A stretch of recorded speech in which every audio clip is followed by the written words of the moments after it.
Chapters 2289 Natural Inspiration, 2290 Heaven's Will, Please Scram, 2291 Fang Yuan's Admiration Towards Star Constellation, 2292 Obtaining Wisdom Go Again Chapter Start Southern Border। एक गहरी अर्थ trench के काफी अंदर Kong री टियन ने गू formation का आखिरी इंस्पेक्शन पूरा किया और कंफर्म किया कि वो काम कर रहा है। पिछले 10-12 दिनों से उसने जानबूझकर ये जगह चुनी थी और दासली से ज्यादा के एरिया में कई गू फॉर्मेशन सेटअप किए थे। हालांकि मेन फॉर्मेशन पाथ में एक्सपर्ट नहीं हूं, मैं कुछ सिंपल मॉडल फॉर्मेशंस तो बना ही सकता हूं। इन फॉर्मेशंस की मदद से तुम्हें आसपास की किसी भी अजीब हरकत का फौरन पता चल जाएगा। मेरा गाइडेंस तुम्हारे साथ है, तुम्हारे इमॉर्टल असेंशन में सक्सेस का चांस काफी हाई है। कॉन्ग शेंग टियन की विल कॉन्ग री टियन के दिमाग में थी। उसने कुछ कॉन्फिडेंस के साथ कहा। कॉन्ग री टियन ने सर हिलाया। एंसेस्टर, और कुछ है जो मुझे जानने की जरूरत है? कॉन्ग शेंग टियन ने कुछ सोचा और कहा, नेचुरल इंस्पिरेशन के वक्त लालची मत बनना, लेकिन इसका पूरा इस्तेमाल करना याद रखना। क्योंकि तुम की पाथ कल्टिवेट करते हो, तो हेवेंस विल से की पाथ से रिलेटेड मामलों पर ही सवाल पूछना, दूसरे पाथ्स के सीक्रेट्स के पीछे मत जाना, उसका कोई फायदा नहीं होगा। नेचुरल इंस्पिरेशन की अपनी लिमिट्स होती हैं, तुम्हें अनंत इंफॉर्मेशन नहीं मिल सकती। इसके अलावा जब की पाथ से रिलेटेड सवाल पूछो तो बहुत ज्यादा ब्रॉड या डिमांडिंग मत होना। रैंक 8 या 9 के की पाथ इमॉर्टल गू रेसिपीज मत मांगना, तुम्हें कभी पूरी रेसिपी नहीं मिलेगी। और अगर तुम्हें अधूरी रेसिपी मिल भी गई तो उसमें शायद 5% कंटेंट भी ना हो। कॉन्ग री टियन ने इन शब्दों को अपने मन में रखा और सर हिलाया। तो फिर मैं की पाथ से रिलेटेड वो सवाल पूछूंगा जो अभी मेरी प्रॉब्लम्स हैं।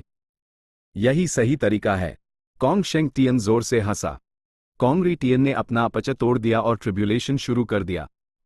आसपास आसमान और जमीन की बढ़ने लगी, जिसने एक 3 डेज फ्लाइंग रिंग ट्रिब्यूलेशन का रूप ले लिया। फ्लाइंग रिंग बहुत पावरफुल थी और आसमान में उड़ रही थी। ये 3 दिन और रात तक चली। कॉन्ग री टियन ने बड़ी मुश्किल से उसका सामना किया और आखिरकार एक हाई ग्रेड ब्लेस्ड लैंड के साथ रैंक 6 गू इमॉर्टल बन गया। कॉन्ग शेंग टियन की विल ने आ भरी, तुम्हारी किस्मत बहुत खराब है जो तुम्हें ऐसी ट्रिब्यूलेशन मिली। ये ट्रिब्यूलेशन बहुत खास है।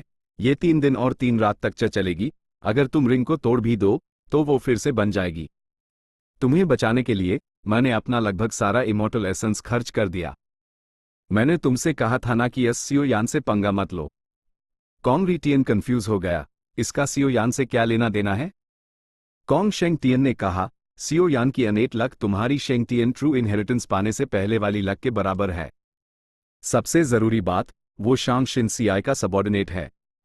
अस लड़की की किस्मत कमाल की है। सीओ यान के खिलाफ जाने से तुम्हारी लक सीओ यान और शांग शिनसियाई के खिलाफ खर्च हो गई। ए फ्लैट जब तुम्हारी लक कम है तो ट्रिब्यूलेशन के दौरान 3 डेज फ्लाइंग रिंग ट्रिब्यूलेशन आ गई ताकि मेरा बचा हुआ सारा इमॉर्टल एसेंस बर्बाद हो जाए। कॉन्ग री टियन का चेहरा उतर गया।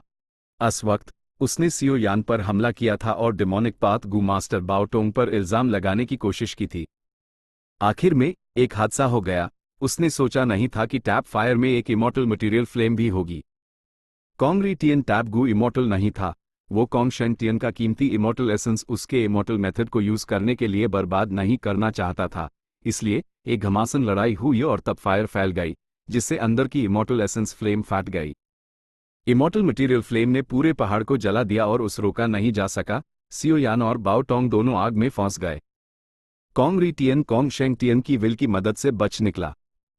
ये सोचना कि यूएस फैसले का असर कॉन्ग री टियन के इमॉर्टल असेंशन पर पड़ेगा। कॉन्ग शेंग टियन ने आ भरी। मैंने अस शांग शिनसियाई को अंडरएस्टिमेट किया। जब तक तुम्हारा कल्टिवेशन लेवल और बैटल स्ट्रेंथ उससे पूरी तरह से आगे ना निकल जाए, उससे दोबारा पंगा मत लेना। यहां तक कि उसके करीबी लोगों को भी हाथ मत लगाना। कॉन्ग री टियन ने दांत पीसते हुए कहा, एंसेस्टर, क्या आप इसे ज्यादा बड़ा चढ़ा कर नहीं बोल रहे? HMPH, बेवकूफ बच्चे। अनेट लक बहुत गहरी और रहस्यमय चीज है। मेरे जमाने में जब की पाथ दुनिया पर राज करता था, बहुत से जीनियसेस उसकी गहराई की एक झलक देख पाते थे। किस्मत के उतार चढ़ाव को कम मत समझो। जायंट सन इमॉर्टल वेनरेबल को देखो। मुझे लगता है इस आदमी ने लक पाथ बनाते वक्त जरूर अनेट लक को रेफरेंस के तौर पर इस्तेमाल किया होगा। तुम अब गू इमॉर्टल बन चुके हो, तुम्हें और सीखना चाहिए। गू कल्टिवेशन पाथ्स एक दूसरे से अलग नहीं हैं, वो एक दूसरे को कनेक्टेड तरीके से प्रभावित करते हैं। कीपथ और लकपथ के बीच का कनेक्शन यह इनेट लक हाई है। आखिर में कॉन्ग शेंग टियन की विल ने एक लंबी बातचीत के बाद कॉन्ग री टियन को माना लिया। गु इमॉर्टल कल्टिवेशन गु मास्टर कल्टिवेशन से कहीं ज्यादा गहरा और प्रोफाउंड है। मैं खुशकिस्मत हूं कि आपकी मदद मेरे साथ है एंसेस्टर, वारना मुझे बिना कुछ जाने हाई इमॉर्टल असेंशन से गुजारना पड़ता। कॉन्ग री टियन ने आ भरी। नेक्स्ट उसने सलाह मांगी। ए फ्लैट ने क्या करूं, सबसे जरूरी चीज क्या है? कॉन्ग शेंग टियन की विल ने बिना हिचकिचाए कहा, छोटे, भले ही तुम इमॉर्टल बन गए हो, लेकिन तुम्हारे विटल गु को इमॉर्टल गु में रिफाइन करने के लिए जरूरी हेवन एंड अर्थ ची काफी नहीं है। ये की पाथ गु वर्म पूरे शेंग टियन ट्रू इनहेरिटेंस के लिए बहुत जरूरी है। कॉन्ग री टियन फौरन समझ गया, तो अब मुझे अस इमॉर्टल गु को रिफाइन करना है? कॉन्ग शेंग टियन की विल ने ठंडी सांस ली। ही, जिसे कुछ पता नहीं होता, यूज डर भी नहीं लगता। तुम्हें क्या लगता है तुम इमॉर्टल गु रिफाइन कर सकते हो? भले ही तुम कंगाल हो जाओ, तुम्हारे सक्सेस का कोई चांस नहीं होगा। क्या तुम जानते हो कि ज्यादातर रैंक 6 गु इमॉर्टल्स के पास एक भी रैंक 6 इमॉर्टल गु नहीं होता?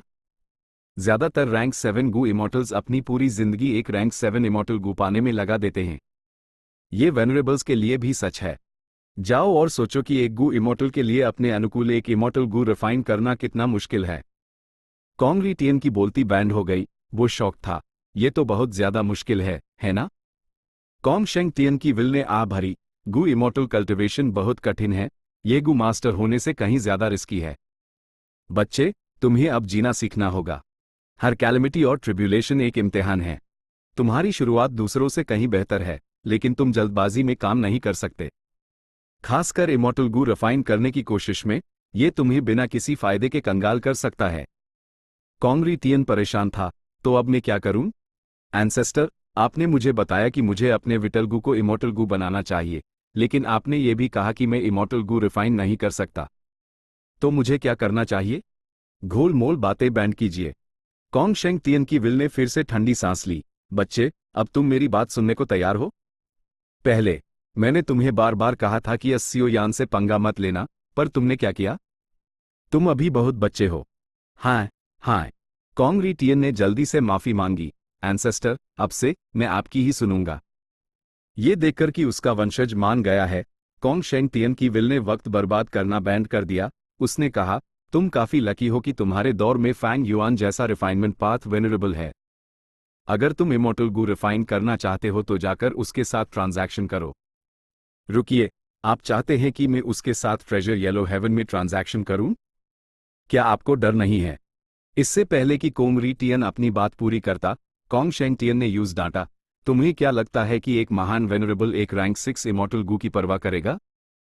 मैं जानता हूं तुम किस बात से डर रहे हो। क्या तुम्हें डर है कि फैंग युआन अभी भी शांग शिनसियाई से जुदा हुआ है? लेकिन तुमने उसके साथ कुछ किया भी तो नहीं। कॉन्ग री टियन ने यह सुना और सोचा, अंदर से थोड़ा बुरा लगा। कॉन्ग शेंग टियन की विल गलत नहीं थी। कॉन्ग री टियन और शांग शिनसियाई की मुलाकातों में हमेशा उसी का नुकसान हुआ था। पिछली बार शेंग टियन ट्रू इनहेरिटेंस की वजह से शांग शिनसियाई और वुजी ने उसका पीछा किया था। उसके बाद सियो यान से पंगा लेने के बाद उसकी ट्रिब्यूलेशन के दौरान भी उसका नुकसान हुआ। शांग शिनसियाई अभी एक शानदार जिंदगी जी रही थी, जबकि कॉन्ग री टियन अब और ज्यादा तकलीफ में था। चलो ट्रेजर येलो हेवन चलते हैं, हम फैंग युआन की विल से बात करेंगे। आखिर में कॉन्ग री टियन ने कहा। वेस्टर्न डेजर्ट में रेत का तूफान रुक गया था। मोली का कल्टिवेशन लेवल रैंक 6 था। उसने अपने सामने खड़े फेदरमन गु इमॉर्टल्स को गहराई से झुककर प्रणाम किया। ये क्लैन के दोस्तों, मदद के लिए शुक्रिया। वरन मैं अकेले गु इमॉर्टल नहीं बन पाता। मोली ने दिल से उनका शुक्रिया अदा किया। सैंड हीप ब्लेस्ड लैंड के कॉन्टेस्ट के बाद से यूज वेस्टर्न डेजर्ट की एक रहस्यमयी सुपरफोर्स ये क्लैन ने बचाया था। मोली ये क्लैन के हेडक्वार्टर्स आया और उनसे मिलने के बाद उस पता चला कि वो सभी असल में फेदरमन थे। इस बार ये क्लैन के गु इमॉर्टल्स की मदद से मोली एक इमॉर्टल बन गया। ये क्लैन के गु इमॉर्टल जो ये कू ने कहा, मोली, तुम बहुत पलाइट हो रहे हो। तुम वो हो जिसे थीविंग हेवन ट्रू इनहेरिटेंस मिली है, इसका मतलब तुम उसके वारिस हो। उस जमाने में हमारे ये क्लैन के एंसेस्टर को लॉर्ड थीविंग हेवन डेमन वेनरेबल ने बचाया था और वो जिंदा बच पाए थे। उनके मेथड की मदद से ही ये क्लैन इतने सालों तक छिपा रह सका। लॉर्ड थीविंग हेवन डेमन वेनरेबल हमारे उपकारी हैं। पूरा ये क्लैन मानता है कि लॉर्ड डेमन वेनरेबल बिना कोई आवाज किए इतनी आसानी से मर नहीं सकते। इफ्लाक तुम्हारी मदद करके हम लॉर्ड थीविंग हेवन का कर्ज भी चुकाना चाहते हैं। अगर भविष्य में किसी दिन लॉर्ड थीविंग हेवन डेमन वेनरेबल फिर से जिंदा हो गए तो हमारा पूरा ये क्लैन उनके साथ उनकी सेवा में रहेगा, इसलिए हम सब साथी हैं। मोली फेदरमन गु इमॉर्टल जो ये कू की बातों से बहुत प्रभावित हुआ, उसके दिल में एक गर्माहट सी महसूस हुई। Central continent. वे वू शांग अपने इमॉर्टल एपर्चर में की के गुच्छे को एक गर्म निगाह से देख रहा था। अभी थोड़ी देर पहले वो ट्रिब्यूलेशन में सफल हुआ था, एक ह्यूमन पाथ गु इमॉर्टल बैन कर यूज एक हाई ग्रेड ब्लेस्ड लैंड मिली थी और बची हुई हेवन एंड अर्थ की उसके वाइटल इमॉर्टल गु को रिफाइन करने के लिए काफी थी। उसका विटल गु थीफ गु था, वो अभी से हेवन एंड अर्थ की से घिरा हुआ था। मैंने सुना था कि गुटिंग सन युआन हुआ और दूसरे लोग इमॉर्टल्स तो बन गए, लेकिन उन्होंने ह्यूमन पाथ इमॉर्टल गु रिफाइन नहीं किया। मैं उनसे अलग हूं। हाल ही में रात को गहरी नींद में सोते वक्त मुझे पेशाब करने की इच्छा हुई और मैं जाग गया। उसी पाल मुझे एकदम से इंस्पिरेशन आई और मैंने थीफ गु की इमॉर्टल गु रेसिपी समझ ली। इस इमॉर्टल गु रेसिपी और इतनी सारी बची हुई हेवन एंड अर्थ की के साथ मैं आराम से थीफ इमॉर्टल गु रिफाइन कर सकता हूं। हा, इस इमॉर्टल गु रेसिपी के लिए रात में पेशाब के लिए जागना भी वर्थ इट था। भाले हाईवे वू शैंग डेरिवेशन फॉर्मेशन में गया था, उसकी यादें बदल दी गई थी, जिससे उस लगा कि ये उसकी इंस्पिरेशन थी जिसने यूज थीफ इमॉर्टल गु की रेसिपी बनाने दी। लेकिन 15 मिनट बाद वे वू शांग कराते हुए जमीन पर गिर गया। हेवन एंड अर्थ की पूरी तरह से खत्म हो चुकी थी, जबकि उसका विटल गु बुरी तरह से डैमेज हो गया था। मेन गु रिफाइनमेंट में फेल हो गया? नामुमकिन। वे वू शांग को विश्वास नहीं हो रहा था कि क्या हुआ। वाइटल गु को रिफाइन करने के लिए मैंने हेवन एंड अर्थ की का इस्तेमाल किया। यह गु रिफाइन करने के लिए आसमान और जमीन की शक्ति उधार लेना जैसा है, इसका मेरे रिफाइनमेंट पाथ अटेनमेंट से कोई लेना देना नहीं है। तो मेन फेल कैसे हो गया? वे वू शांग सिर्फ एक हाई एक्सप्लेनेशन सोच पाया। मैं इसलिए फेल हुआ क्योंकि इमॉर्टल गु यूनिक होते हैं। ये सोचते ही वे वू शांग ने अपना सर हिलाया। उसकी नज़र में ये और भी नामुमकिन था।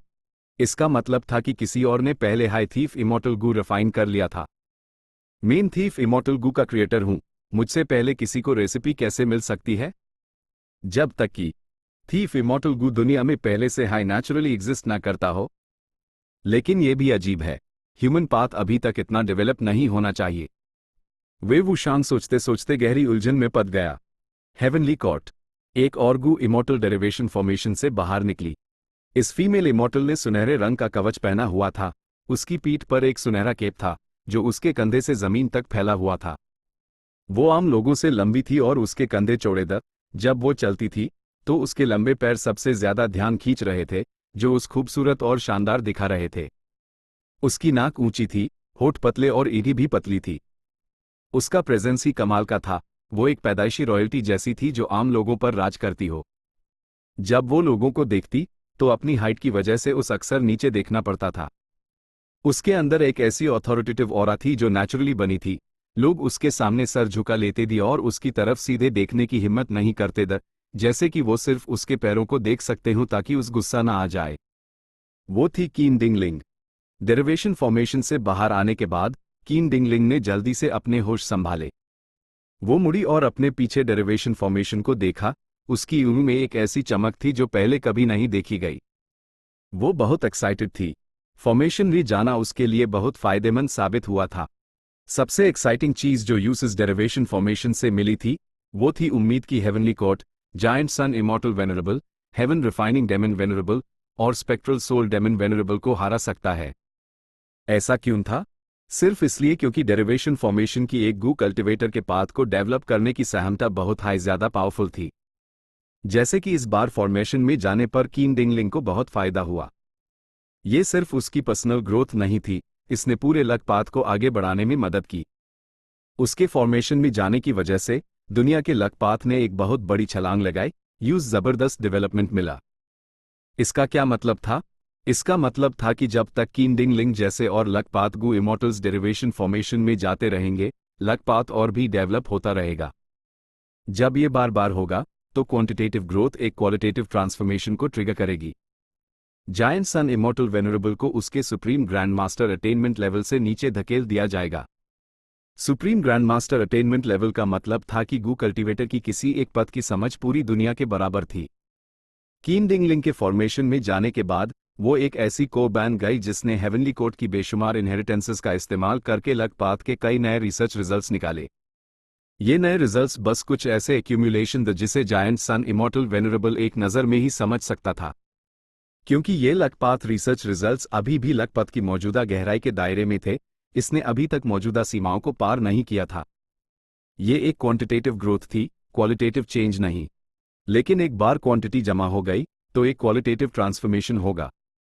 एक बार क्वालिटेटिव चेंज हो गया तो पूरी दुनिया का लकपात अटेनमेंट लेवल एक लेवल ऊपर उठ जाएगा, जबकि जायंट सन इमॉर्टल वेनरेबल का अटेनमेंट लेवल पीछे रह जाएगा। उस वक्त वो लकपात सुप्रीम ग्रैंड मास्टर नहीं रहेगा। इस हालत में वो एक डाउ लॉर्ड भी नहीं रहेगा और नेचुरल लकपात डाउ मार्क्स को रिफाइन नहीं कर पाएगा। यह जायंट सन इमॉर्टल वेनरेबल के लिए एक तबाहकुन झटका होगा। अफसोस की बात है कि जायंट सन इमॉर्टल वेनरेबल ने लकपात को दुनिया में ज्यादा फैलने से हमेशा बचाया है। वरना अगर मेरे जैसे और लकपात गु इमॉर्टल्स डेरिवेशन फॉर्मेशन में जाते तो हम जायंट सन इमॉर्टल वेनरेबल को supreme grand master attainment level से नीचे गिरा पाते।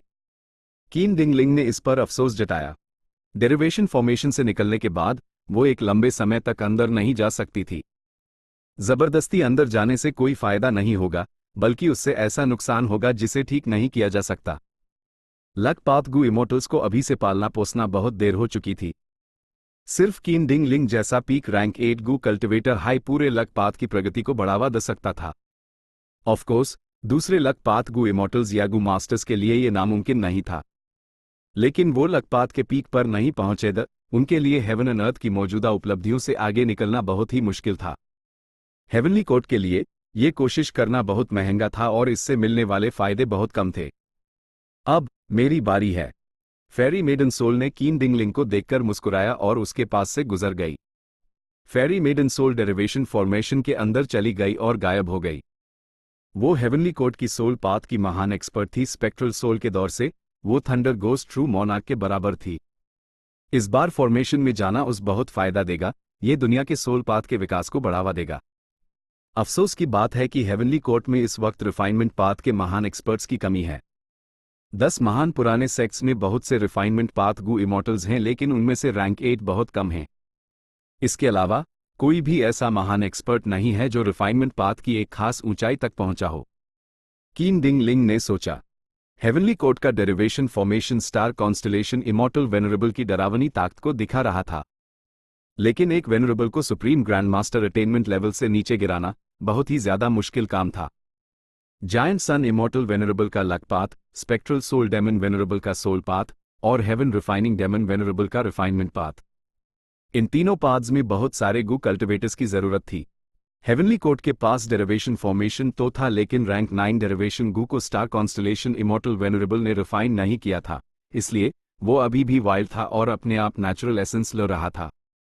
नतीजतन डेरिवेशन फॉर्मेशन को चलने के लिए बहुत कम इमॉर्टल एसेंस की जरूरत पड़ती थी। लेकिन हेवनली कोर्ट के पास जरूरी मेंबर्स की कमी थी। इन पाथ्स में काफी महान एक्सपर्ट्स के बिना डेरिवेशन फॉर्मेशन वेनरेबल्स को उनकी गड्डी से नहीं हटा सकता था।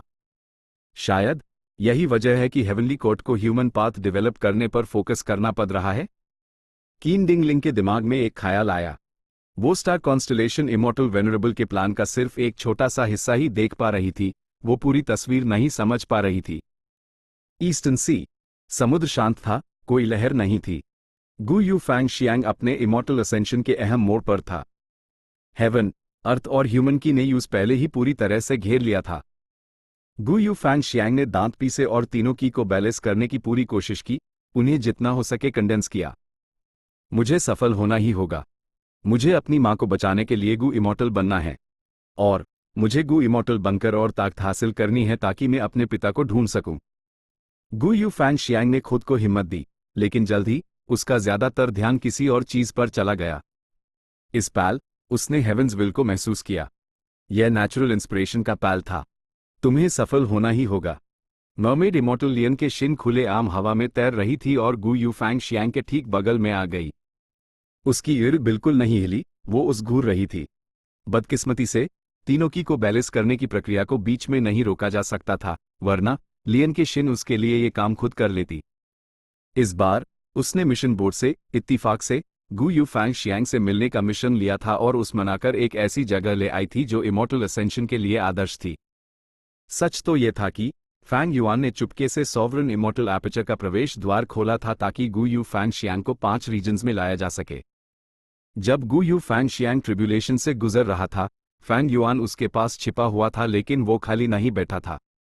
वो चुपके से एक शक्तिशाली rank 9 heaven path killer move का इस्तेमाल कर रहा था। यह ऑब्सक्योर्ड हेवनली सीक्रेट नहीं था, यह था स्टीलिंग हेवनली सीक्रेट। इस मूव को एक्टिवेट करने के बाद कोई भी गु मास्टर जब असेंशन से गुजरता है और नेचुरल इंस्पिरेशन अनुभव करता है तो वो हेवंस विल के ज्ञान को चुरा सकता है। स्टीलिंग हेवनली सीक्रेट का पहला को रैंक 9 हेवनली सीक्रेट इमॉर्टल गु था, दूसरा को रैंक 8 ग्रेट थीफ इमॉर्टल गु था। उस जमाने में जब पैराडाइस अर्थ इमॉर्टल वेनरेबल ने पहली बार रैंक 8 हेवनली सीक्रेट गु बनाया था तो शुरुआती लक्ष्य यूज हेवन एंड अर्थ को महसूस करने के लिए इस्तेमाल करना था, जिससे आर्टिफिशियली नेचुरल इंस्पिरेशन में प्रवेश करने की कोशिश की जा सके। आमतौर पर एक गु कल्टीवेटर को अपनी जिंदगी में नेचुरल इंस्पिरेशन का सिर्फ एक ही मौका मिलता था। जब एक गु मास्टर इमॉर्टल असेंशन से गुजरता है तो वो यूएस मौके का इस्तेमाल करते हैं जब अपर्चर एक इमॉर्टल एपर्चर वर्ल्ड में बदलता है ताकि हेवंस विल की स्वीकृति प्राप्त कर सकें और उससे कम्युनिकेट कर सकें। इस समय गु मास्टर हेवंस विल से सवाल पूछ सकता था और उनके सवालों का एक हद तक जवाब मिलता था। ये जिंदगी में एक बार मिलने वाला मौका था, लेकिन जवाबों की सीमा निश्चित थी। पैराडाइस अर्थ इमॉर्टल वेनरेबल सफल हुआ था। दुनिया में ऐसी कोई घटना नहीं थी जिसके बारे में हेवन एंड अर्थ को ना पता हो। सिर्फ रैंक 8 हेवनली सीक्रेट गु का इस्तेमाल करके गु कल्टिवेटर हेवंस विल से पूछ सकता था और जवाब पा सकता था। यह हेवन एंड अर्थ के राज खोल सकता था। बिना किसी सबूत के भी गु इमॉर्टल सच तक पहुंच सकता था। हेवनली सीक्रेट गु को दूसरे गु वॉर्म्स के साथ इस्तेमाल करके ट्रिब्यूलेशन से गुजरने से पहले वो कैलामिटीज और ट्रिब्यूलेशंस के कंटेंट का पता लगा सकते थे ताकि सही काउंटरमेजर्स तैयार कर सकें। और छिपने के मामले में ऑब्सक्योर्ड हेवनली सीक्रेट सबसे अच्छा उदाहरण था। अगर फैंग युआन अकेले रैंक 9 हेवनली सीक्रेट गु का इस्तेमाल करता तो यूज हेवंस विल से कोई जवाब नहीं मिलता, क्योंकि हेवंस विल यूज पसंद नहीं करती थी। फैंग युआन फेट गु को नाश्त करने वाले मुख्य दोषियों में से एक था। हेवंस विल यूज हमेशा से मारने की कोशिश कर रही थी। ऐसे रिश्ते के साथ हेवंस विल यूज कोई जवाब कैसे दे सकती थी? फैंग युआन नेचुरल इंस्पिरेशन के फायदे समझता था। पहले क्रेज डेमन केव की लड़ाई में उसने इतने सारे शक्तिशाली किलर मूव्स कैसे बनाए थे? खुद की डिडक्शन के अलावा उसने अपने इमॉर्टल एपर्चर में कई गु मास्टर्स के असेंशन के दौरान उनकी नेचुरल इंस्पिरेशन का भी चुपके से इस्तेमाल किया था, जिससे उसका कीमती समय और एनर्जी बची थी। इन बेहतरीन किलर मूव्स के बिना फैंग युआन दोनों वेनरेबल्स के हाथों मारा गया होता। इसलिए नेचुरल इंस्पिरेशन एक बहुत बड़ी वजह थी कि Fang yuan craze demon cave में जीत कर निकला। पैराडाइस अर्थ इमॉर्टल वेनरेबल और नेचुरल इंस्पिरेशन के मौके चाहता था, और फैंग युआन भी। हर गु कल्टिवेटर नेचुरल इंस्पिरेशन की कीमत जानता था। ऐसा करने के लिए पैराडाइस अर्थ इमॉर्टल वेनरेबल ने रैंक 8 हेवनली सीक्रेट गु बनाया, तो फैंग युआन ने क्या किया? उसने किलर मूव बनाया, स्टीलिंग हेवनली सीक्रेट। यह किलर मूव बहुत पहले बनाया गया था, लेकिन तब वो सिर्फ रैंक 8 था और उसकी ताकत सीमित थी। सच कहूं तो वो बेकार था। बहुत कम फायदे के लिए बहुत ज्यादा इमॉर्टल एसेंस खर्च होता था। उससे अच्छा तो वो गु मास्टर्स को ऑर्डर दे देता कि वो अपनी नेचुरल इंस्पिरेशन के दौरान खास सवाल पूछें। लेकिन ये बीते कल की बात थी। ए फ्लैट हालात बहुत बदल चुके थे। वजह थी रैंक 9 हेवनली सीक्रेट गु। रैंक 9 हेवनली सीक्रेट गु कहां से आया था? Truthful floating ice. यह लिमिटलेस डेमन वेनरेबल का इंतजाम था। उसने क्रेज डेमन फॉर्मेशन को फ्यूल देने के लिए दुनिया के बाहर के केओस का इस्तेमाल किया था। यह अनगिनत सालों की मेहनत का एक महान कारनामा था। 8वीं परत से क्रेज डेमन केव 5 रीजन से अलग थलग हो गया था। क्रेज डेमन फॉर्मेशन भी इसमें शामिल था। लेकिन फैंग युआन ने रैंक 9 हेवनली सीक्रेट गु को अपने सॉवरेन इमॉर्टल एपर्चर में रिफाइन किया, जो 5 रीजन से भी अलग था। इसका मतलब था कि मौजूदा गु कल्टिवेशन दुनिया के पास रैंक 9 हेवनली सीक्रेट गु की रेसिपी नहीं थी। रैंक 9 हेवनली सीक्रेट गु होने से सिर्फ इस एक बात पर फैंग युआन पहले ही पूरी दुनिया से ऊपर था। रैंक 8 स्टीलिंग हेवनली सीक्रेट की ताकत सीमित थी, लेकिन रैंक 9 स्टीलिंग हेवनली सीक्रेट दुनिया से ऊपर था।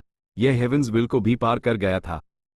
हर बार जब कोई गु मास्टर नेचुरल इंस्पिरेशन से गुजरता, Fang Yuan rank 9 stealing heavenly secret killer move activate कर देता। इससे होने वाले फायदे कल्पना से भी परे थे। फैंग युआन के पास दुनिया में होने वाली हर चीज को देखने का मौका था। आम हालात में गू मास्टर्स की नेचुरल इंस्पिरेशन सीमित होती थी, यह हेवंस विल द्वारा लगाई गई पाबंदी थी। लेकिन फैंग युआन का स्टीलिंग हेवनली सीक्रेट सीधे जवाब चुरा सकता था, इससे कोई फर्क नहीं पड़ता था कि हेवंस विल क्या करना चाहती थी। इस दौरान सॉवरन इमॉर्टल एपर्चर में कितने गू मास्टर्स इमॉर्टल असेंशन से गुजरे थे? Golden fur immortal monarch, hair monster grotto lord, lightning lion warrior, Dharma lion warrior, solid rock warrior, steel rush warrior, frost butterfly warrior, and Chong, Yeji, crossing heaven immortal monarch, black locust, rainbow rock immortal concubine, great wisdom immortal mother, Bing Yuan, Bing Zhuo, ice crystal immortal monarch, Shizong, के Xinhong, rotten egg grotto heaven के CHEH एगमन, सियोहीजियान, green forest great sage और एब गु you Fang Xiang. Crazy demon cave में मरने वाले ज्यादातर गु इमॉर्टल्स को पहले ही जिंदा कर दिया गया था। इसमें वो लोग शामिल नहीं थे जो केओटिक डिजास्टर के दौरान में थे। लेकिन फैंग युआन ने उन्हें गु इमॉर्टल्स के रूप में जिंदा नहीं किया, उसने उन्हें सिर्फ गु मास्टर कल्टिवेशन लेवल दिया। एक तो रिसोर्सेज बचाने और ह्यूमन सी को खर्च होने से रोकने के लिए, और दूसरा कारण इस मौके के लिए था। फैंग युआन की नज़र हमेशा से दूर तक की रही है, वो प्लान्स बनाने में भी माहिर था। लेकिन अस्तित्व में उसके प्लान्स अक्सर बदलावों के साथ कदम नहीं मिला पाते थे। ए फ्लैट, उसके पास रैंक 9 कल्टिवेशन लेवल था, वो एक रिफाइनमेंट पाथ वेनरेबल था। फेट गु के नाश होने के साथ दुनिया में ऐसी बहुत कम चीजें थी जो उसके प्लान्स में बाधा डाल सकती थीं। फैंग युआन ने अस्तित्व में जानबूझकर एक्यूमुलेशंस किए थे। अब इमॉर्टल असेंशन के इस दौर में उस बेहद फायदा हुआ। सिर्फ कुछ महीनों में, सिर्फ सॉवरन इमॉर्टल एपर्चर में ही 30 से ज्यादा गु मास्टर्स इमॉर्टल असेंशन से गुजरे। इसमें ईस्टर्न सी और डू हेवंस में फैंग युआन के अधीन सुपर फोर्सेस शामिल नहीं थे। वू क्लैन, जो अब बेहद मशहूर था, ऐसे नतीजों से तुलना नहीं कर सकता था। लेकिन फैंग युआन ने अन सब को छिपाए रखा, एक जरा सी भी जानकारी बाहर नहीं निकली। जहां तक इमॉर्टल असेंशन के एफए एडन की बात है, उसका सिर्फ एक बहुत छोटा हिस्सा अन लोगों को मिला जो रैंक 6 गु इमॉर्टल्स बने। ज्यादातर फायदा स्टीलिंग हेवनली सीक्रेट के जरिए फैंग युआन को गया। ये एक ऐसी चीज थी जिसका स्टार कॉन्स्टलेशन इमॉर्टल वेनरेबल और जायंट सन इमॉर्टल वेनरेबल सपने में भी नहीं सोच सकते थे। सच तो यह था कि फैंग युआन ने खुद भी नहीं सोचा था कि उसके फायदे इतने बड़े होंगे। उस बड़ी संख्या में किलर मूव्स, गु रेसिपीज, इमॉर्टल गु houses, immortal formations, battlefield killer moves बनाने के ब्लूप्रिंट्स, रिसोर्सेज कल्टिवेट करने के अनगिनत तरीके, साथ हाई मौजूदा 5 रीजन्स का सबसे आधुनिक नक्शा और अलग अलग वाइल्ड इमॉर्टल गु के लोकेशन माइल। अपनी जरूरतें पूरी करने के बाद उसने human path, pill path, painting path, star path, luck path और दूसरे पाथ्स पर नजर डाली। नतीजा फैंग युआन के लिए बेहद हैरान करने वाला था। वो खुशी से CHAUE का गया था। उसने सिर्फ एक टेस्ट किया था, लेकिन यूज म्यूजिशियन इमॉर्टल गु की रेसिपी, थीफ इमॉर्टल गु की रेसिपी, सोल्जर इमॉर्टल गु की रेसिपी, सार्जेंट इमॉर्टल गु की रेसिपी और दूसरी रेसिपीज मिल गई। यहां तक कि यूज पिल पाथ और पेंटिंग पथ की भी बड़ी संख्या में इमॉर्टल गु रेसिपीज मिली। यूज लक पाथ, स्टार पाथ और सोल पथ की भी ऐसी गहराइयां हासिल हुई जो उसके लिए बहुत उपयोगी थी। ए फ्लैट जब फैंग युआन ने याद किया तो ह्यूमन पाथ के एफए एडन ने यूज सबसे ज्यादा चौंकाया, ये सोचना कि ह्यूमन पाथ मौजूदा दुनिया में इस हद तक डेवलप हो चुका है। फैंग युआन को डेरिवेशन फॉर्मेशन के अस्तित्व के बारे में नहीं पता था। स्टार कॉन्स्टलेशन इमॉर्टल वेनरेबल ने इसे बहुत अच्छी तरह से छिपाए रखा था। हालांकि जात की समस्या डेरिवेशन फॉर्मेशन में ही थी। डेरिवेशन फॉर्मेशन का कोर रैंक 9 डेरिवेशन गु था। Use star constellation immortal venerable ने रिफाइन नहीं किया था, इसलिए वो अभी भी एक वाइल्ड इमॉर्टल गु था। ऐसा नहीं था कि star constellation immortal venerable use refine नहीं करना चाहती थी, लेकिन यूज इस स्थिति में सिर्फ एक वाइल्ड गु के रूप में ही इस्तेमाल किया जा सकता था। एक बार डेरिवेशन गु को किसी व्यक्ति ने रिफाइन कर लिया तो वो बेकार हो जाता। लिमिटलेस डेमन वेनरेबल ने इसे आजमाया था, इसलिए क्रेज डेमन फॉर्मेशन में अभी भी एक वाइल्ड रैंक 9 डेरिवेशन गु को कोर के रूप में इस्तेमाल किया जाता था। हालांकि क्रेज डेमन केव की सबसे अंदरूनी परतें मुख्य दुनिया से अलग थलग थी, इसलिए इससे कोई फर्क नहीं पड़ता था कि डेरिवेशन गु वाइल्ड था या नहीं। हेवनली कोर्ट के लिए यह मामला अलग था। हेवनली कोर्ट ने बहुत सारे 9 हेवंस फ्रैगमेंट्स को निगल लिया था। वो हेवंस विल से भरा हुआ था और डू हेवंस में सबसे बड़ा हेवन वेन नोड था। जब डू हेवंस फ्यूज हो रहे थे तो हेवनली कोर्ट को अपने सभी रैंक 8 एक्सपर्ट्स और इमोर्टल गु हाउसेस को इस आजमाइश से बचने के लिए तैयार करना पड़ा था। आखिर में स्टार कॉन्स्टलेशन इमॉर्टल वेनरेबल ने हेवनली कोर्ट के सभी विजडम पाथ डाउ मार्क्स को रिफाइन करने के बाद खुद आगे आकर हालात को स्थिर किया और स्पेक्ट्रल सोल डेमन वेनरेबल को उन्हें ढूंढने से रोका। मौजूदा डेरिवेशन फॉर्मेशन हेवनली कोर्ट के अंदर स्थित था, यूज हेवंस विल देख सकती थी। Star constellation immortal venerable use नहीं रोक सकती थी जब तक वो हेवनली कोर्ट के अंदर था। हेवंस विल हेवनली कोर्ट की बुनियाद में थी। हेवनली कोर्ट के अलावा वो डेरिवेशन फॉर्मेशन को सुरक्षित रूप से और कहां रख सकती थी? कहीं नहीं, कम से कम सेंट्रल कॉन्टिनेंट में कहीं नहीं। इसलिए डेरिवेशन फॉर्मेशन के अंदर जो कुछ भी था, यूज हेवन एंड अर्थ भी जानते थे। ये एक बड़ी कमी थी जिसके बारे में स्टार कॉन्स्टलेशन इमॉर्टल वेनरेबल जानती थी, लेकिन इससे कोई फर्क नहीं पड़ता था, या यूं कहें, उसके नजरिए से इससे कोई फर्क नहीं पड़ता था। वजह, हेवंस विल ऐप किसी भी वेनरेबल को पसंद नहीं करती थी। जायंट सन इमॉर्टल वेनरेबल और स्टार कॉन्स्टलेशन इमॉर्टल वेनरेबल फिर से जिंदा हो गए थे। हेवंस विल लोगों को फिर से जिंदा होने की इजाजत कैसे दे सकती थी? फैंग युआन तो और भी बुरा था। वो एक पूर्ण रूप से अदरवर्ल्डली डेमन था, फेट गू को नाश करने वाले मुख्य दोषियों में से एक। सिर्फ स्पेक्ट्रल सोल डेमन वेनरेबल पर हेवंस विल की थोड़ी मेहरबानी थी, लेकिन उसने अपने होश खो दिए थे। भले हाय वो हेवनली कोर्ट को टारगेट करना चाहता, प्रवेश द्वार मजबूती से बैंड होने के कारण वो अंदर का रास्ता नहीं ढूंढ सकता था। भले ही वो अंदर आ जाता, स्टार कॉन्स्टलेशन इमॉर्टल वेनरेबल के पास हेवनली कोर्ट के विजडम पाथ डाउ मार्क्स का एम्प्लीफिकेशन था। क्या वो उससे डरती? यूज मारने का ये सबसे अच्छा मौका होता। जैसे फैंग युआन को डेरिवेशन फॉर्मेशन के बारे में नहीं पता था, वैसे high star constellation immortal venerable को भी नहीं पता था कि फैंग युआन के पास रैंक 9 हेवनली सीक्रेट गू है। और सबसे जरूरी बात, फैंग युआन ने killer move stealing heavenly secret बनाया था। हेवंस विल की मर्जी चाहे जो भी हो, फैंग युआन नेचुरल इंस्पिरेशन का इस्तेमाल करके अनगिनत हेवनली सीक्रेट्स चुरा सकता था। तीनों की ने गू यू फैंग शियांग को घेर रखा था, जो इस वक्त नेचुरल इंस्पिरेशन से गुजर रहा था। ये देखकर फैंग युआन ने अपने बिखरे हुए ख्यालों को समेटा और फोकस किया। इस बार मुझे कौन सा हेवनली सीक्रेट चुराना चाहिए? उसने सोचा, मैं सीधे हेवनली कोर्ट की इंफॉर्मेशन मांग सकता हूं, ये ठीक लग रहा है। चाहे स्टार कॉन्स्टलेशन इमॉर्टल वेनरेबल चीजों को कितना भी छिपाने की कोशिश करे, मेरा स्टीलिंग हेवनली सीक्रेट रैंक 9 है। अगर यूज इसका सामना करना है, तो यूज क्वालिटेटिव चेंज लाने के लिए एक रैंक 9 विजडम पाथ इमॉर्टल गू की जरूरत होगी। चाहे हेवनली कोर्ट के पास कितने भी विजडम पाथ डाउ मार्क्स क्यों ना हो, वो सिर्फ एक क्वांटिटेटिव एम्प्लीफिकेशन था। जब गू यू फैंग शियांग का एपेचर फटकर एक इमॉर्टल एपेचर बना और वो एक रैंक 6 गू इमॉर्टल बन गया, तो फैंग युआन का शरीर कांप उठा। Derivation immortal formation, star constellation immortal venerable ने इसे बहुत गहराई में छिपाया था, मुझे अब जाकर पता चला। तो ये बात है, कमाल है, वकाई अस्तित्व और वर्तमान के नंबर 1 विजडम पाथ एक्सपर्ट के लायक। इस पल फैंग युआन ने स्टार कॉन्स्टलेशन इमॉर्टल वेनरेबल के प्रति गहरी प्रशंसा महसूस की। उसके पास सच में अलग अलग पाथ्स के विकास को तेजी से बढ़ावा देने का ऐसा तरीका था। विजडम पाथ की शक्ति वकाई भयंकर थी, ऐसा दुश्मन प्रशंसा के लायक था। Northern plains, giant sun immortal venerable ने नॉर्दर्न प्लेन्स के लक पाथ डाउ मार्क्स को रिफाइन करने का अपना काम रोक दिया। लगभग समय हो गया है। जायंट सन इमॉर्टल वेनरेबल ने पहले आसपास का जायजा लिया। उसका नॉर्दर्न प्लेन्स के लक पाथ डाउ मार्क्स को रिफाइन करने का एक अनोखा तरीका था। वो एक ही जगह पर ज्यादा देर नहीं रुकता था। एक एरिया के सारे डाउ मार्क्स को पूरी तरह से रिफाइन करने के बाद वो दूसरी जगह चला जाता था। इसके बजाय जायंट सन इमॉर्टल वेनरेबल ने डाउ मार्क्स को बड़े पैमाने पर रिफाइन किया।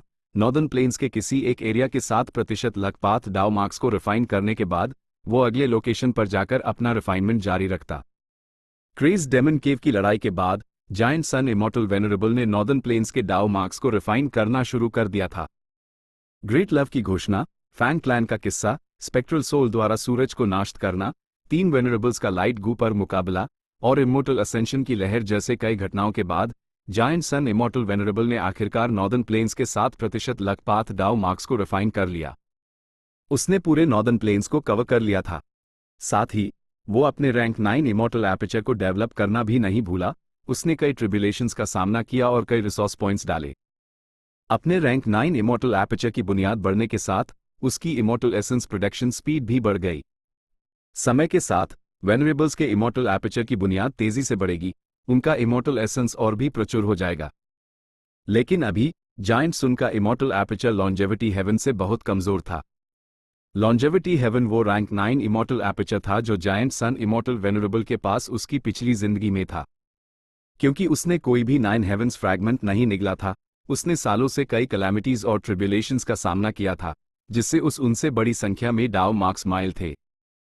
जायंट सन इमॉर्टल वेनरेबल के पास सॉवरन इमॉर्टल एपर्चर नहीं था, वो एक बड़ा इमॉर्टल एपर्चर एनेक्स नहीं कर सकता था, जबकि यूज ब्लड पाथ भी कल्टिवेट करना था। इसलिए अगर वो लॉन्जेविटी हेवन को एनेक्स करके अधिकतम लाभ पाना चाहता था, तो उस अभी भी बहुत एक्यूमुलेशन की कमी थी। बुनियाद के मामले में लॉन्जेविटी हेवन हेवनली कोर्ट से कम था। हेवनली कोर्ट के पास 3 वेनरेबल्स के इमॉर्टल एपर्चर द, जबकि जायंट सन इमॉर्टल वेनरेबल के पास अपनी पिछली जिंदगी की बुनियाद के रूप में सिर्फ अपना रैंक 9 एपर्चर था। लेकिन लॉन्जेविटी हेवन के पास एक बहुत बड़ा फायदा था जो हेवनली कोर्ट के पास नहीं था। भविष्य में जब जायंट सन इमॉर्टल वेनरेबल का ब्लड पाथ कल्टिवेशन एक खास लेवल तक पहुंच जाएगा, तो वो लॉन्जेविटी हेवन को एनेक्स करके अपनी शक्ति को एक भयंकर स्टार तक बढ़ा सकता है। कुछ देर आराम करने के बाद जायंट सन इमॉर्टल वेनरेबल ने अपना किलर मूव तैयार करना शुरू कर दिया। जैसे हाई किलर मूव एक्टिवेट हुआ, जल्द ही नॉर्दर्न प्लेन्स के 7% लकपात डाउ मार्क्स के एम्प्लीफिकेशन के साथ आसमान में एक सुनहरी रोशनी दिखाई दी, जिसने पूरे नॉर्दर्न प्लेन्स के आसमान को रंग दिया। अच्छा है, इस लकपात किलर मूव के साथ भविष्य में जब मेरे खून के वंशज ट्रिब्यूलेशन से गुजरेंगे, तो उन्हें कुछ मदद मिलेगी। ये सिर्फ इमॉर्टल असेंशन के लिए नहीं था, भविष्य में जब गू इमॉर्टल्स कैलामिटीज और ट्रिब्यूलेशन से गुजरेंगे, तो यह लकपात किलर मूव काम करेगा और ट्रिब्यूलेशन को एक ऐसी ट्रिब्यूलेशन में बदल देगा जिसका गू इमॉर्टल आसानी से सामना कर सके, साथ ही ट्रिब्यूलेशन की शक्ति भी उसके अनुसार एडजस्ट हो जाएगी। अगर ट्रिब्यूलेशन से गुजरने वाला गू इमॉर्टल शक्तिशाली था, तो लकपात किलर मूव कैलामिटीज और ट्रिब्यूलेशंस को और शक्तिशाली बना देगा, ताकि वो सफल होने के बाद और ज्यादा डाउ मार्क्स हासिल कर सकें। इसके विपरीत कैलामिटीज और ट्रिब्यूलेशंस को कमजोर करने से गू इमॉर्टल्स को जिंदा रहने और ट्रिब्यूलेशन पास करने में मदद मिलेगी। यह लकपात killer move giant sun immortal venerable की सबसे नई रचना थी। इसमें हेवन एंड अर्थ लक और ऑल लिविंग बीइंग्स लक की गहराई थी। भविष्य में यह सेल्फ लक के साथ मिलकर एक रहस्यमयी शक्ति भी बना सकता था। जायंट सन इमॉर्टल वेनरेबल ने जब नॉर्दर्न प्लेन्स के ज्यादातर लकपात डाउ मार्क्स को रिफाइन कर लिया, तो पूरे रीजन के हुआंग जिन ट्राइब्स को इसका फायदा हुआ। लकपात की रहस्यमयी शक्ति अब बड़े पैमाने पर दिखाई देने लगी थी। भविष्य में जायंट सन इमॉर्टल वेनरेबल ने पूरे नॉर्दर्न प्लेन्स को सपोर्ट करने के लिए दूसरे लकपात किलर मूव्स इस्तेमाल करने की योजना बनाई। वो खुद को, लॉन्जेविटी हेवन और अलग अलग हुआंग जिन ट्राइब्स को जो कुछ भी वो करें, यूएस में पॉजिटिव वेरिएबल्स देगा। सिर्फ ट्रिब्यूलेशंस में ही नहीं, उनकी किस्मत अच्छी होगी। अगर गू कल्टिवेटर शक्तिशाली होता, तो शुरुआत में उन्हें मुश्किल का सामना करना पड़ता और दबाव में आते, आखिर में वो एक रिबाउंड अनुभव करते और बेहद फायदा हासिल करते। हालांकि इन लकपात किलर मूव्स को मॉडिफाई करना होगा और ध्यान से चुनना होगा। जायंट सन इमॉर्टल वेनरेबल ने गहराई से सोचा। वो ऐसे बहुत सारे किलर मूव्स इस्तेमाल नहीं कर सकता था। किलर मूव्स इस्तेमाल करने पर डाउ मार्क्स छोड़ जाते हैं। अगर उसने उन्हें बहुत ज्यादा इस्तेमाल किया, तो पूरा नॉर्दर्न प्लेन्स एक लकपात एनवायरनमेंट में बदल जाएगा। इसके अपने नुकसान थे। टकराने वाले डाउ मार्क्स की वजह से बाकी सभी पाथ्स बहुत ज्यादा दब जाएंगे। ये गू इमॉर्टल्स की ग्रोथ के लिए फायदेमंद नहीं था। इसलिए ये कदम बहुत महत्वपूर्ण था और जायंट सन इमॉर्टल वेनरेबल को एक संतुलन ढूंढने की जरूरत थी। इसकी कोई जल्दी नहीं है, मुझे फायदों और लागत पर और गहराई से विचार करने की जरूरत है। जायंट सन इमॉर्टल वेनरेबल ने सोचा और उसने अपना इन्वेस्टिगेटिव किलर मूव फिर से इस्तेमाल किया। इस बार वो वेनरेबल्स की नहीं बल्कि नॉर्दर्न प्लेन्स के रीजन की जांच कर रहा था। जल्द ही जायंट सन इमॉर्टल वेनरेबल के दिमाग में एक धुंधला सा लक डिस्ट्रीब्यूशन मैप दिखाई दिया। जायंट सन इमॉर्टल वेनरेबल ने थोड़ा माथा सिकोड़ा। अपनी पहली जिंदगी में जब उसने ये किलर मूव इस्तेमाल किया था तो बहुत अच्छा प्रभाव पड़ा था। ए फ्लैट प्रभाव और धुंधला था, खासकर बॉर्डर्स की तरफ। इस वक्त 5 रीजन्स अलग और स्वतंत्र थे, वो आपस में ज्यादा जुड़े हुए नहीं थे। इसलिए एक रीजन की किस्मत की जांच करना आसान था। लेकिन अब 5 रीजन्स एक हो गए हैं, जबकि डू हेवन स्पेक्ट्रल हेवन बन गए हैं। अपनी पिछली जिंदगी जैसी इन्वेस्टिगेटिव पावर हासिल करने के लिए मुझे 5 रीजन्स के सभी लकपात डाउ मार्क्स को रिफाइन करना होगा। जायंट सन इमॉर्टल वेनरेबल एक निष्कर्ष पर पहुंचा और उसने अपना किलर मूव इस्तेमाल करना बैंड कर दिया। उसने अभी अभी लगातार डू इमॉर्टल किलर मूव्स इस्तेमाल किए थे, जिन्होंने बहुत सारा इमॉर्टल एसेंस खर्च किया। उसका इमॉर्टल एसेंस स्टोरेज एक बार फिर खतरनाक स्टार पर पहुंच गया था। ए फ्लैट, उस कुछ समय आराम करना होगा, फिर से नॉर्दर्न प्लेन्स के डाउ मार्क्स रिफाइन करने से पहले। वर्ण, अगर वेनरेबल्स ने लड़ने का फैसला किया तो वो खतरे में पड़ सकता था। ईस्टर्न सी, समुद्र की गहराइयों में, पूरे अंधेरे में, फैंग युआन के मुख्य शरीर ने अपनी हरकतों को छिपाया और चुपके से यहां पहुंच गया। उसके सामने एक बड़ा सा पारदर्शी बुलबुला देखा जा सकता था। यही जगह होनी चाहिए। फैंग युआन को एहसास हुआ, उसने चलना बैंड कर दिया और गौर से उसका निरीक्षण करने लगा। ये बुलबुला एक खास तरीके से बना था। ये एक गुप्त पानी के नीचे की दुनिया थी जो कई तत्वों से बनी थी, जैसे एक पानी के नीचे ज्वालामुखी का विस्फोट, आसपास का समुद्र का पानी, और की टाइड्स जो पहले यहां से गुजरी थी। फायर पाथ, अर्थ पाथ, वाटर पाथ और की पाथ, इन 4 पाथ्स के डाउ मार्क्स ने इस अलग थलग यूटोपिया का निर्माण किया था। ये जगह बहुत अच्छी तरह से छिपी हुई थी। जब तक कोई गु इमॉर्टल इसे खुद ना देख ले, इसका पता लगाना मुश्किल था। मैं इसका नाम 4 पाथ्स एयर बबल रखूंगा। फैंग युआन ने अपना इन्वेस्टिगेटिव मेथड एक्टिवेट किया और आसपास का अवलोकन किया, फिर अपने इमॉर्टल एपर्चर का प्रवेश द्वार खोलकर एक गु इमॉर्टल को बाहर निकला। इस गु इमॉर्टल के गुलाबी लहराटे बाल वो फैंग युआन का ड्रीम पाथ क्लोन था, मेंग क्यूजन। मेंग क्यूजन का कल्टिवेशन लेवल अभी भी कम था, लेकिन वो एक ड्रीम पाथ कल्टिवेटर था। क्योंकि मिशन काफी खास था, फैंग युआन ने जानबूझकर उस भेजा।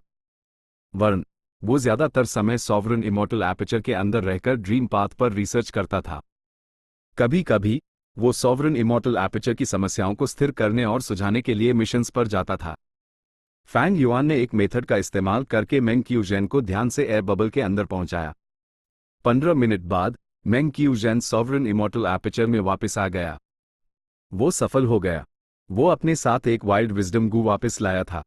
विजडम गू पहले रैंक 9 का था, लेकिन जायंट सन इमॉर्टल वेनरेबल ने इंतजाम किया और यूज फैंग युआन को दे दिया।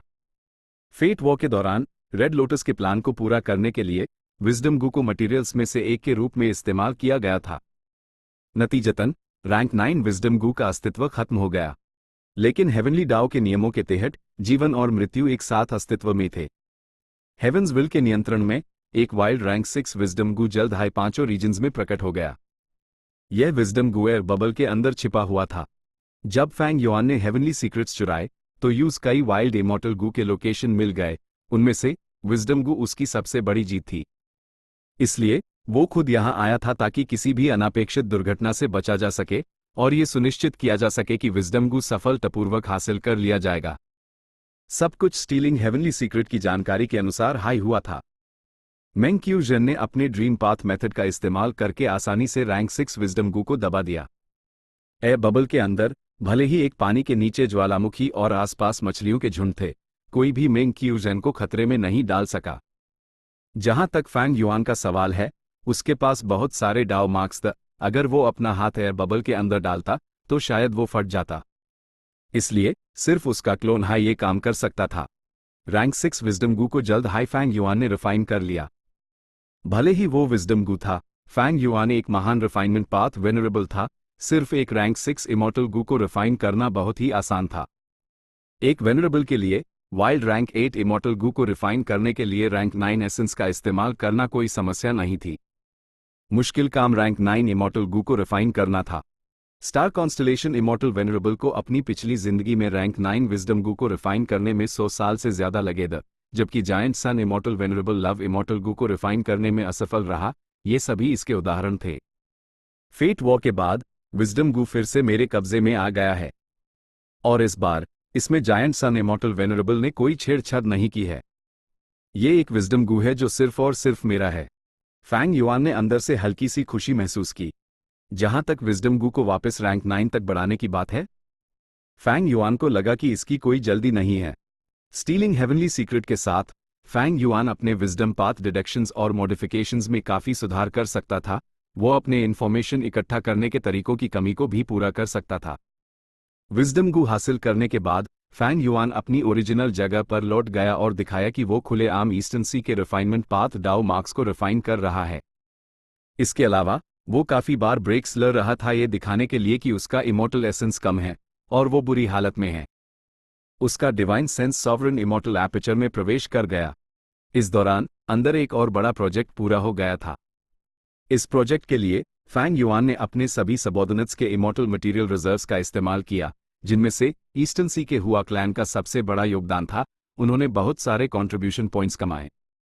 जहां तक स्प्लेंडेड क्लाउड कवर के निर्माण की बात है, फैंग युआन तब सफल हुआ जब उसने हेवंस विल से जवाब पाने के लिए स्टीलिंग हेवनली सीक्रेट का इस्तेमाल करने का फैसला किया। यह स्प्लेंडेड क्लाउड कवर 10 ली से ज्यादा के रेडियस में फैला हुआ था। वो मिनी 9 हेवंस में धीरे धीरे उड़ रहा था। कभी कभी वो एक हेवन से दूसरे में जाता था। स्प्लेंडेड क्लाउड रैंक 6 से 9 तक का एक इमॉर्टल मटेरियल था। जो स्प्लेंडेड क्लाउड फैंग युआन के पास अब था, वो कई अलग अलग इसी तरह के मटेरियल्स का समूह था। ज्यादातर रैंक 6 द 30%, रैंक 7 10% से कम रैंक 8, जबकि रैंक 9 वाले शायद ही कोई थे। रैंक 9 हेवनली सीक्रेट इमॉर्टल गू का भोजन स्प्लेंडेड क्लाउड्स का एक बड़ा मैदान था। फैंग युआन अभी भी एक फीडिंग सेशन की जरूरतों को पूरा करने से बहुत दूर था, लेकिन ये चिंता का विषय नहीं था। इमॉर्टल गू का रैंक जितना ऊंचा होता, उतनी ही कम बार खिलाना पड़ता। मौजूदा स्थिति को देखते हुए अगले फीडिंग सेशन तक अभी भी बहुत समय था। इस दौरान स्प्लेंडेड क्लाउड कवर पर्याप्त रूप से बढ़ सकता था। काफी समय था।